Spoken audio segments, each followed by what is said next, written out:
Emma and Scott know full well that some children with Charlotte's condition have suffered cardiac arrest while being put to sleep. Should be all right.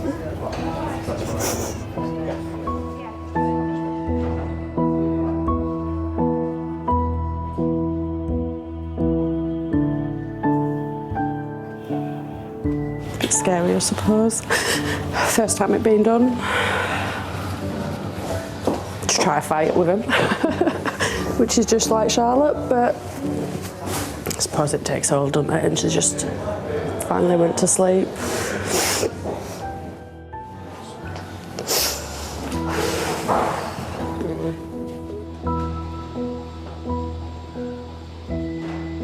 I think it is emotion because it's been building up, but I think it's purely because it's been so long waited for. Because it's not normal for a child not to eat, and it's something that I suppose we feel that she needs, don't we? She needs to have a better quality of life, which she's obviously going to get with having a gastrostomy done. An endoscopic camera is used to see where the tube, commonly known as a peg, will be inserted. Charlotte is so small, the bright light of the endoscope can be seen glowing inside her stomach. The operation's the worst bit, I suppose, but it's not something that we see, and we just see the after effect, which will be better. We don't like the tube on her face, do we, really? We've had enough of that now.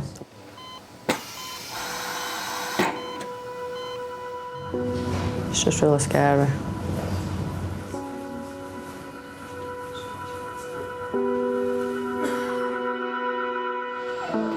We go. Finally, 2 hours later, the operation is over and Charlotte is reunited with her parents. Well, Grandad can come and see you in a minute, can't he, look? She looks different because she doesn't have the tape and the tube in her nose anymore. Looks so much better. Charlotte will be monitored in the critical care unit to make sure there are no complications with this new method of feeding.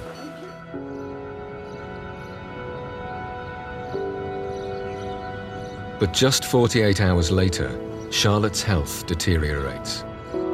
Her neck had started turning a little bit yellow, and it was later on in that day that they actually came to tell us that she had a problem with her liver, which had caused her to go jaundice. So they were planning on her having a scan on her liver, which meant that she needed to stay in for longer.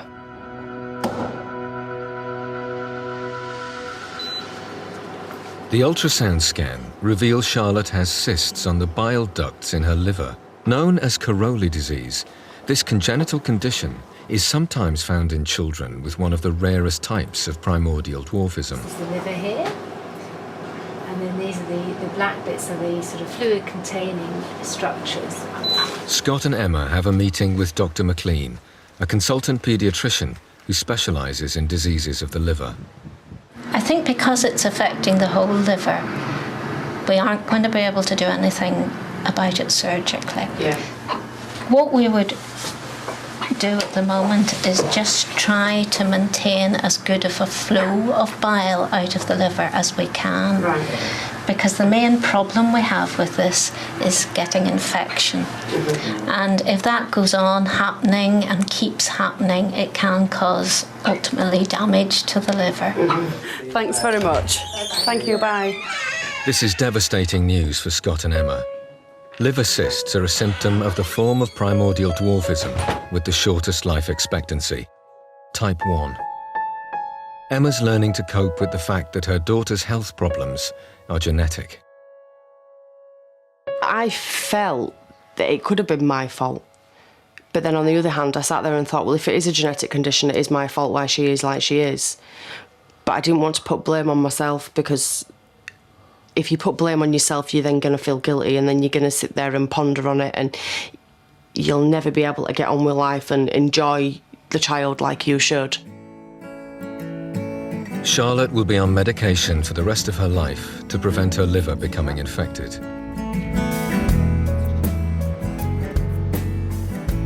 In less than 2 weeks, Scott and Emma will be attending the Walking with Giants convention, where where they will meet the world's leading expert in primordial dwarfism. Everyone in Charlotte's family is hoping this will lead to a diagnosis. I think I'd prefer to know. Yeah. And no doubt you and Emma would as well, like, you know what I mean?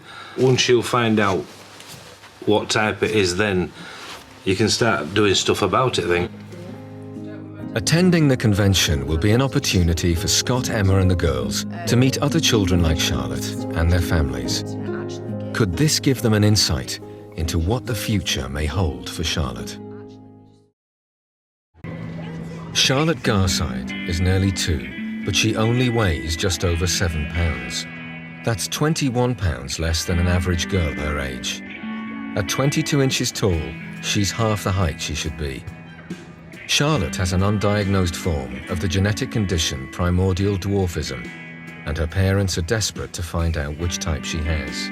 At the moment, we're in the dark, I think, to be quite honest. My fear is that by the time we found out what Charlotte does have, it could be too late. But Scott and Emma will hopefully have an answer soon. Tomorrow, Charlotte and her family will be attending the annual Walking with Giants convention for families with primordial dwarfism. They all find great support from meeting others who have children with the same condition. It'll be interesting for kids to see the other kids, won't it, then? It will, yeah. Hi, Charlotte. Are you looking forward to going? I go see some new friends. Yeah. This year is particularly special as Dr. Michael Bober, one of the world's leading experts in dwarfism, is also attending. Going to see Dr. Bober. It'll be a good thing. That's the best one, isn't it? It certainly is. We'll possibly find out what's wrong. Yes. Yeah.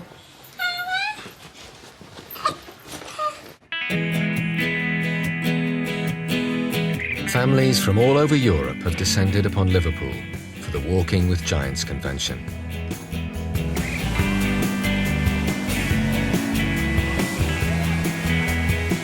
It makes me feel good, so I know that Charlotte's not alone and that she's not the only one with primordial dwarfism. The good thing that we enjoy about coming to the conventions is that the older children get to see children who are Charlotte's age, who are even their own age, and they can look at the other children and they can think, well, my sister's going to be, if not the same size, smaller than what they are. Children with primordial dwarfism are some of the smallest children in the world. There are not many other conditions that would make a child that very small.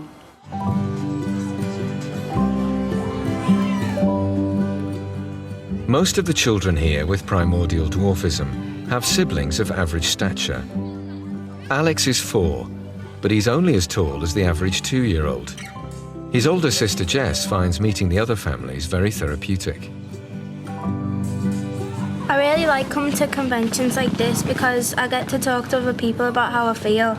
Sometimes you think you're alone and that your sister is the only one like it, and then when you go to conventions and that, then you know you're not alone. I know she can't talk to us about Charlotte. She'll find it hard to talk to us about Charlotte because our day-to-day life evolves around Charlotte. So it'd be nice for her to sit there and speak to Jess and say, oh, well, I've got so-and-so, so-and-so. Have you had this problem with Alex? I like getting attention, but Charlotte has the most attention because of her condition. It really annoys me. Have you told your mum? No. Why don't you tell her to get her to take you out somewhere then? But children like Charlotte also attract negative attention, and even 5-year-old Sophie has noticed. When people walk past, they always laugh at Charlotte. And when they laugh and they say, oh, Charlotte's, look at that baby, that baby's small, and then they just walk. away. How does that make you feel? It makes me sad. Charlotte's got quite a strong set of sisters behind her that are going to look after her when she gets older, which I think she needs as well, especially in the community and the world nowadays, the way that people and children can be saying hurtful things. They always say that if anyone picks on her, then they'll have them to answer to, and I'm hoping that they will be role models for their sister.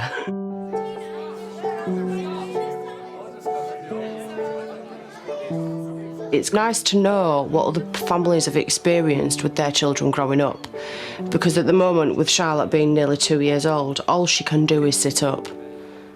She has mental ability of a 12 to 15-month-old child, but her physical ability is that of a 6 to 9-month-old.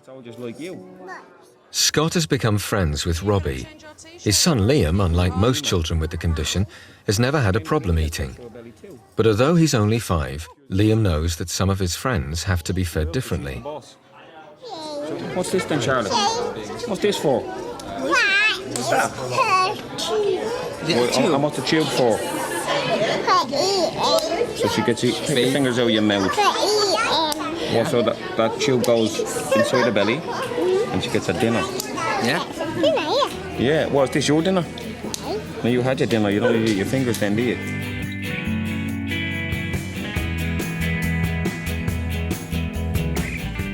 Tonight, a well-known soap star is making a surprise visit to offer his support to the charity. I'd like to introduce him now, Bruce Jones, aka Les Battersby. Cannot thank you enough for coming on. Thank you. I think the giants anyway. Yes, and that's... It's a pleasure to be here and I'm proud to be here. I've never heard of this charity in my life before. For someone to walk in off the streets and not know the situation that they're walking into, to then walk into a room that's full of little people, I think it's quite a shock to the system. Oh my, is that your daughter? Yes. How old is she? 2. I'd be friends of picking her up. Come on, Charlotte. Are you sure I'm okay? Of course you are. Oh, look at that. And she's 2 years of age. She is, yeah. Amongst all the kids, it was only the last minute I saw her. And then I looked down and I thought, oh, it's someone's doll. Someone's left a doll on the floor, and then I seen her move, and I went, oh. And then I just got to go over and hello, what's her name? Bruce meets 12-year-old Rima, who has MOPD type 2. She developed brain aneurysms as a side effect of the condition. But as she was undiagnosed until the age of 10, the aneurysms went undetected, resulting in her having more than 30 strokes. MOPD stands for microcephalic, which means a small head, osteodysplastic, which means a problem with the bones, primordial dwarfism. Hey, you dance, go on, you dance. In MOPD type 2, the children are born very small.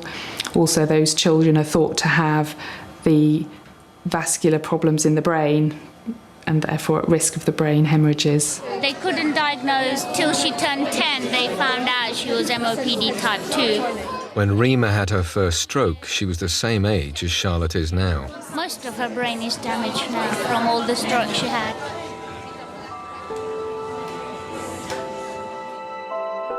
Just 12 weeks after the convention, Rima died following another stroke.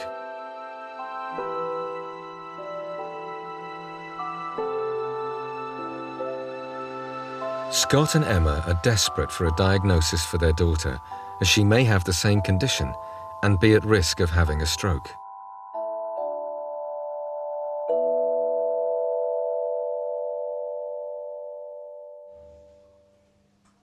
Today, Emma and Scott may at last be told what condition their daughter has, because they're about to meet with Dr. Boba, a leading expert in dwarfism.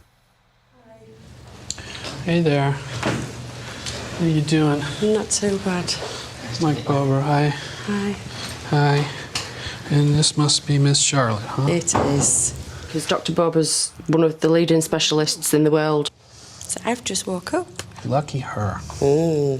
He understands all the different features and similarities and all the things that go with the condition. So he may well be able to say to us, just by looking at Charlotte, Charlotte looks like she has got so-and-so, so-and-so. Dr. Boba is, in theory, our only hope to find out what it is that Charlotte has.